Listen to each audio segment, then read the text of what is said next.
With each day, a new beginning, another opportunity to become all you are created to be. There is a way. And now our host, the Reverend Dale Batesole, invites you to join him in making this the best day of your life. Hello, friends. For a long time, we've wanted our viewers to be very much a part of our ministry here at There Is a Way. And today, we are involving each one of you in this series of programs. As you remember, we have asked you to submit questions to our distinguished group of panelists to answer. And today, we're going to review some of those questions and ask our panelists for their answers. Our panelists are, on my immediate left, Dr. Gregory Penn, minister of the Unity Church of Escondido. On his left is Dr. Margaret Stevens, minister of the Santa Anita Church in Arcadia, California. And next to Margaret, on her left, is Mr. John Neendorf, editor of Science of Mind magazine. Greg and Margaret and John, welcome to There Is a Way. Thank you. This is an exciting new concept in our programming. We're just delighted that you are going to have a part in this. We're honored to be here. Thank you, thank you. Friends, I believe I should preface our questioning with this remark. Our panelists have not seen these specific questions. They know the general topics, but the specific questions have not been revealed to our panelists. And we will not attempt to give you absolute or pat answers to these questions, because we would like to have you search from within yourself after you hear the panelists' ideas and find the answers to your questions from your inner teacher. So with that, let's get started with our questioning. One viewer writes this question to us: how can one get the negative thoughts out of your subconscious mind even though you intellectually know the principles and the law? Shall I repeat it? How can one get negative thoughts out of the subconscious mind even though you intellectually know the principles and the law? John? I think an interesting point here is that I can think anything I want. I can intellectually think a silly thought or a smart thought right now, and it's not really going to penetrate into the deep parts of me. So the negative thoughts that I want to get out have somehow already penetrated, and just changing an intellectual position, as the questioner says, isn't going to do very much, although it's a beginning. So one possibility is to look at habits of thought. Habituated thoughts tend to sink down. Habituated affirmations will tend to sink down and cancel out or neutralize a negative thought. So one suggestion is to use affirmations which represent the opposite of the negative thought. Another possibility, okay, well, I'll let Margaret go with it. That's all right. I just forgot what I was going to say. Oh, That's why I didn't go on. I'm I was sorry. substituting that for politeness. I'll hold my hand up in a different Okay. Margaret? I was going to suggest, in addition to what John has just said, that one way I've found very successful for getting down to this deeper level through the use of affirmations is to visualize a cup or a glass of dirty water or muddy water.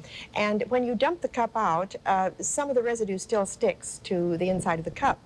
And we might think about that as the subconscious mind. Even though we continually program the mind, the subconscious mind, with affirmations, I found that if I think about this cup, inverting this cup, doesn't really do it, trying to empty the mind. But the more I fill it with positive affirmations, it's like rinsing out the cup from holding it under the faucet. And the more we continue to do that, the more this will all be flushed out. Yes. It helps me to have a visual picture of how to do this. Yes, good. Greg, you had something to add? I would take even a different approach to that. I say this: if an individual wants to flush their subconscious out, one of the best ways to do it is remove the emotion that has caused that thought to have power. Any thought has power only as an emotion backs it.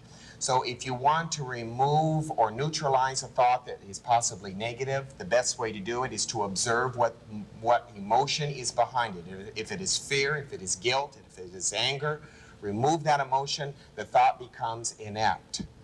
That's all I will say on that. I really don't feel that for me there would be any other way. All right. So there are ways to remove these negative thoughts that seemingly are embedded deeply in the subconscious mind. They got there somehow, and they can be removed somehow. Thank you. Good. All right, here's another question. And I can sense a great deal of concern in this question. My question is, how do I handle a negative situation in a positive way, a very serious situation? I have 3 dear friends who are terminally ill. I want to help, but feel so inadequate. What would you suggest to this viewer to help them meet this sort of serious situation? Greg? Well, as a minister, and I'm sure Margaret has felt this as well as John, the hardest thing for us to do with anyone who's ill is to let them be where they are. And sometimes what we want with someone who's terminally ill is we want them to be as well as we are, or to have them become well, what we call well and healthy. And the most difficult aspect of that is to let people be where they are. Terminal people have lessons to learn as healthy people have lessons to learn. And I would seek to help them understand the source of their illness, not to fear it, to seek to overcome it if they so choose, but definitely I don't want to inflict my values on their life. And I would be very, very loving about that. Margaret? I take my comment from Greg's last statement.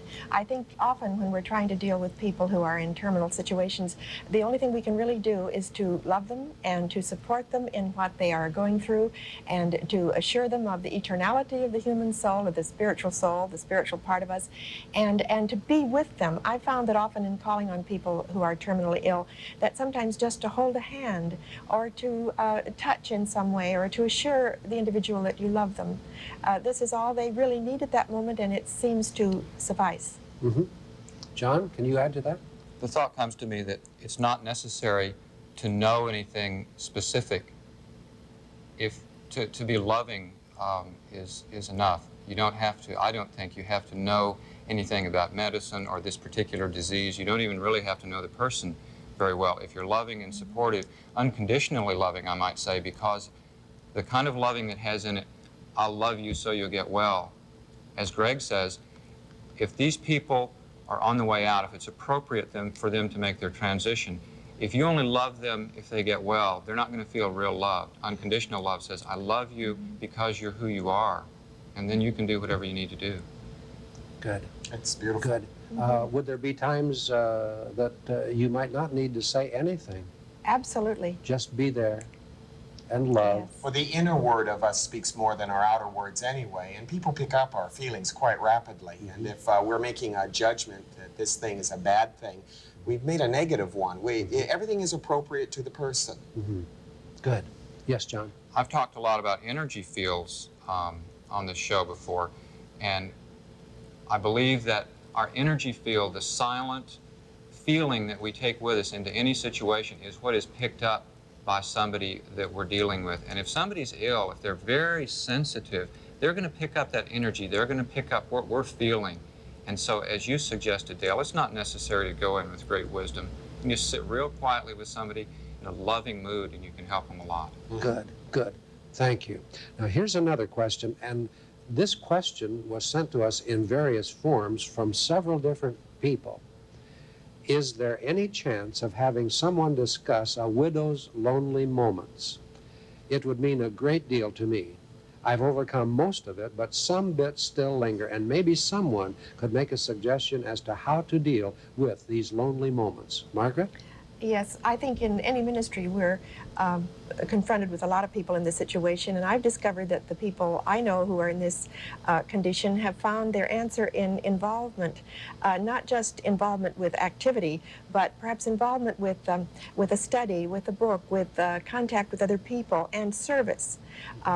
We have a lot of widows in our church, and they find their greatest joy in serving in some capacity and becoming involved with life, not with death. Also, the answer might be something like the last answer was, which is to be involved more in unconditional love, mm-hmm. to not stop loving the person who's gone on, to love still the person in the next dimension, but also to find a new focus for one's love here and now. A child, a pet, a cause, some activity which is dear to one's heart. It doesn't replace the loved one who's gone, but it does fill up an empty place. Greg, can you add to that? Yes, I would like to add just this, that I think that self-love at this point is very important, because sometimes when we lose a mate, we often feel within ourselves that our purpose in life is over with. We're not caring for someone. And I think it's important for us to learn to care for ourselves. And I don't mean that in an egotistical fashion, but in a loving fashion. I think it's very important for that person, as Margaret said, to get back involved in themselves and to seek to understand their creativity and their capability. Just because a mate dies doesn't mean that you die. It could mean the opening of another door in the chapter of your life, and it depends on how you want to handle it. John? I think there's a basic question here which could go even beyond widowhood, which I really don't know a lot about. But the ending of any relationship involves a lot of feelings. It involves sadness and grief. And if you don't allow those feelings to come up and to be expressed, they'll tend to stay down inside of your body and cause pain. So it's important, I feel, to be honest with your feelings, particularly if you have access to a therapist or a good friend who will be with you. Give yourself the opportunity to feel what you're feeling rather than to repress those feelings. When they come up honestly, then you can wash yourself clean. All right. Very well answered. This next question, I think, might need some clarification, but let me state the question and then we'll talk about it. How can we best help a member of the family or a friend who seems to need help? Now, this doesn't say everything I believe the viewer is really asking. Let's review this again. How can we best help a member of the family or a friend who seems to need help? Supposing that friend has not asked for help, then what would you do? Stay out of it. John? There's two levels that I hear in the question. One is, what do I actually do in my behavior? And the other part is, spiritually, what can I do? And Greg's stay out of it might be real appropriate, to not try to manipulate people, not try to get them to be the way you want them to be, not try to help them even if they don't want help, and all those things that force your ideas on people. Spiritually, I feel as though you can do a lot, and the finest, greatest thing you can do spiritually is to know the truth about them. You don't need anybody's permission to know that they are children of God, to go into a deep meditation and to understand that the light and the love of life is what they are.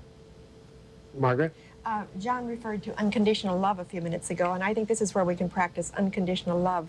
And for me, it simply means separating the doer from the deed, recognizing that this person is a child of God, and continuing to see that side of the individual in spite of what appears to be. I've had personal experience with that that I could talk about for a week, and I'm absolutely convinced of the power of unconditional, universal love. And I think that's the way we can best help. I would just like to say this. I agree with them. I would give this person the room and the space to be themselves, and to give them the love that says you have the right to go through this situation and this condition in a way that's appropriate for you to learn the best way you know how. I'm not going to make a negative judgment on you. I'm not going to say that you should be doing this and you should be acting this way. I will be there as your friend to love you as you are and to accept you as you are. All right. The friend or the member of the family constantly asks you for help with money. Oh, that's different. That's different. Very. This is another question? That's another, well, this is a part of the same question, all right? You constantly bail your friends or your family out of chaotic situations because of their poor judgment? Until you run out of money and can't do it anymore, then you do something that'll really help them. But this has happened, John. Yeah. Yes, this has happened. Well, you know, it's the old saying, do you give a man a loaf of bread or do you teach him how to be a baker? You know, I would definitely, you help for a while, but then you try to help the individual learn through the lesson of their tragedy. All right. It's time for our break, and then we're coming back. This has been great. Friends, will you please listen carefully to this message? The panelists and I will be back with you in just 60 short seconds. And we want to remind you once again that the panelists have not heard these questions prior to airtime. They had some notion of the general areas we would be touching on, but these answers are spontaneous, and I'm just delighted with the first part of this program. I trust you are too. Let's go back to this last question, if I may, please. we were interrupted by the break, and I think there are some more things we should explore here, some more answers we should share with our viewers. Margaret? Yes, I was going Oh, to say excuse that- me. I'm sorry, Margaret. Maybe we should restate the Yes. question. How can we best help a member of the family or a friend who seems to need help, and we pose the problem of having to seemingly give large sums of money to a friend or a member of the family over a period of months or even years? Okay? Yes, I was going to say that when a child learns to walk, we can't do it for him. We can help him get up, and we can show him perhaps some things to do, and we can pick him up sometimes when he falls, but we cannot walk for him. And we can't live our children's and our relatives' lives for them, and often it's like a handicap when we continually bail them out and continue to pour money or support into their lives. And we've all had, as parents, we've all had to say no. This is enough, and it's time that you stood on your own feet, and we're here to love you and to help you in any possible way, but it is not for your good for us to continue to do this. We've been fortunate, we've never had to do it, and I'm grateful, but I know a lot of people who have. Yes. And Greg? it's not good. I think also in this, intuitive attitudes must be picked up. There is a time when we do give, and there is a time when we don't, as Margaret said. As Gibran said, we give little when we give of our possessions. It's when we give of ourselves that we truly give. And I would think that if we are going to give something to a family member, it would be with that intuitive idea, that discernment that said, in giving you this gift or in giving you this money, I am not only helping you, but I'm giving of myself in the form of giving you knowledge and awareness as to how not to let this happen again, or how to work with yourself in a way that is more productive spiritually. Then your gift is double blessed. To withhold out of anger or resentment or vengeance, and sometimes the rational mind likes to make us think that we're doing the best thing when what we're trying to do is hurt another person, would be wrong. Motives are the key in your giving, and they're the key in your not giving.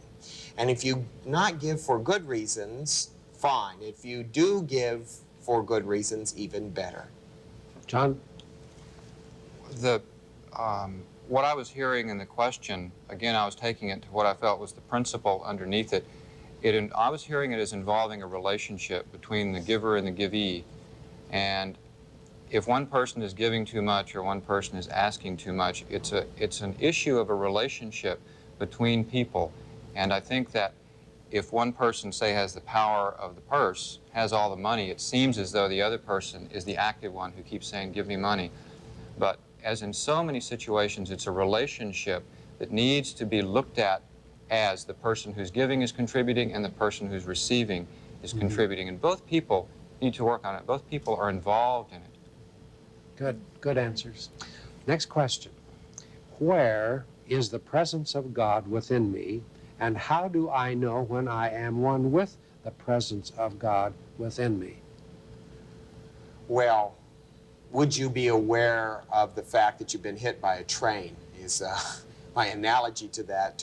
You are definitely aware when you're in the presence of God. You're not the same person. There's an overwhelming sense of love and compassion that hits us. And though for many of us this has only been brief moments when those situations have occurred, when we've allowed them to manifest, nevertheless you know, and it is only done through meditation and total submission or surrender or yielding to God. And my will has to melt into a higher will, and that's a discipline and a practice. But to say, when will I know? Well, you'd know. Believe me, you'll know.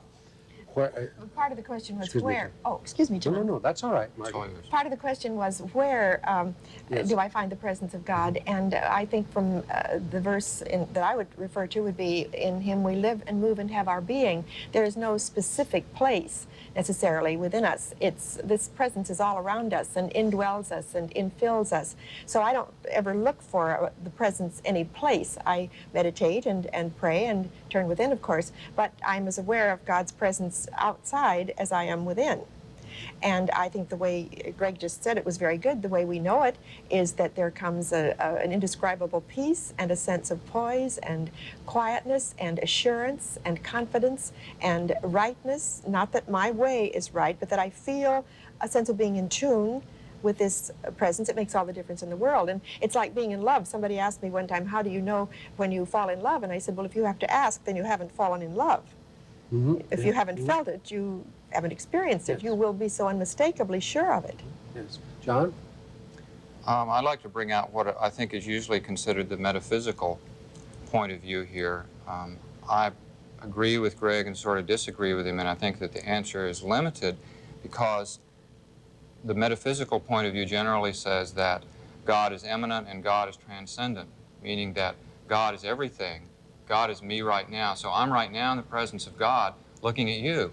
The presence of God right now is in this panel. All of us are doing this. And the presence of God is never anyplace else but right here.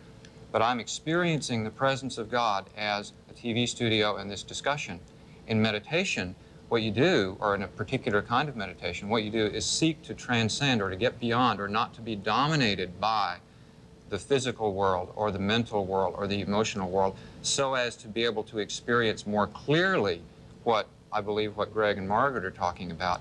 But we're never outside of the presence of God.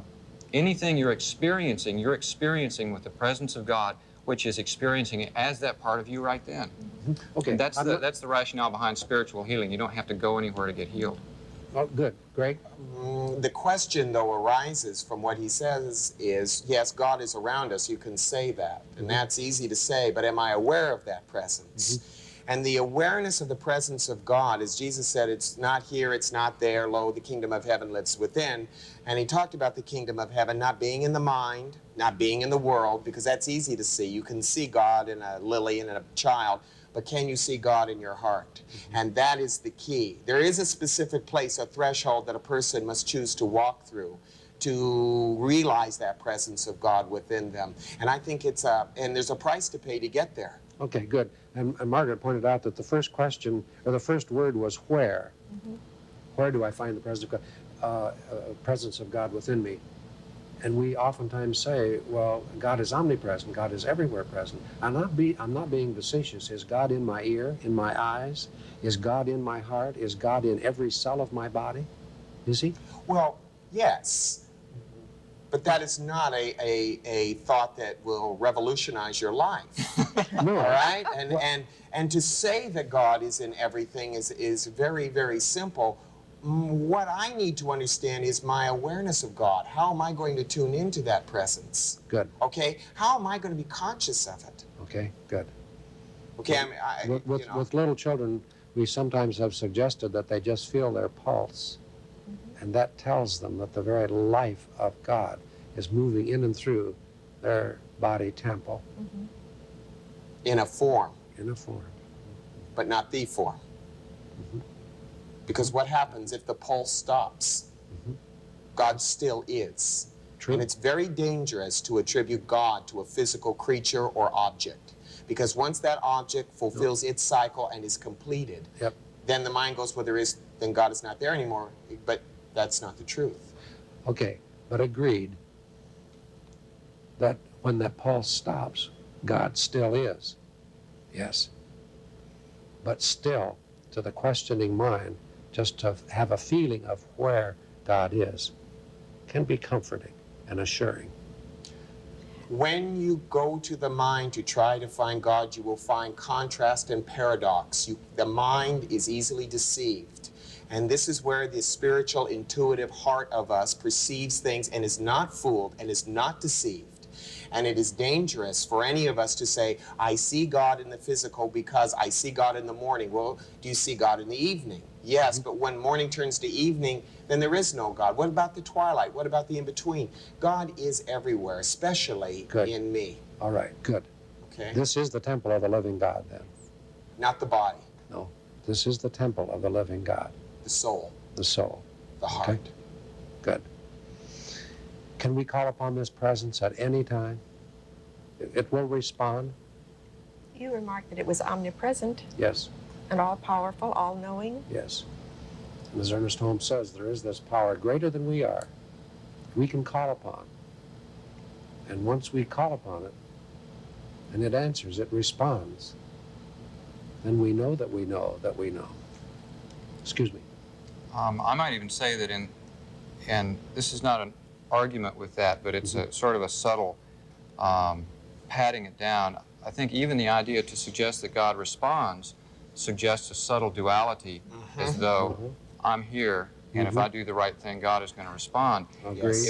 if what we're teaching is that God is everything as everything, then when I put out a need, I am God as me talking to God as another part of me putting out a need. It's not that God, the idea that God responds makes beautiful sense in the physical dualistic world when I have a need and I feel like God needs to respond.